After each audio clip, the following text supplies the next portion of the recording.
And then how much of this is also in response to North Korean troops being in Russia and potentially assisting in this war in Ukraine?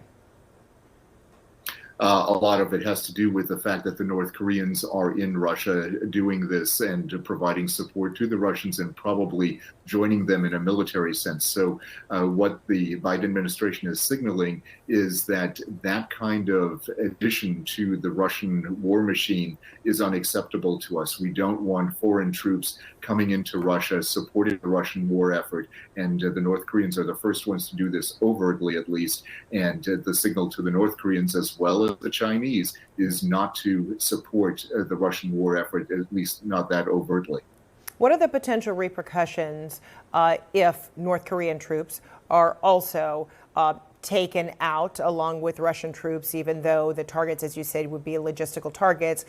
Consequently, there might be also personnel might be involved or taken out. What would be the potential consequences here?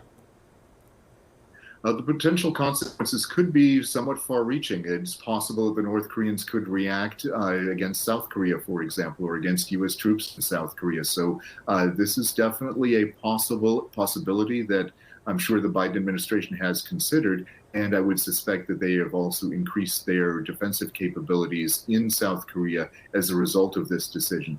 So that's the kind of thing that could happen. It's also true that the Russians will probably try to respond one way or another. They may not do so in a direct way, one that we would notice right away. It could be a cyber attack, it could be sabotage.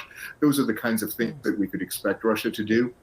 But we would hope that they would not escalate to a point of no return.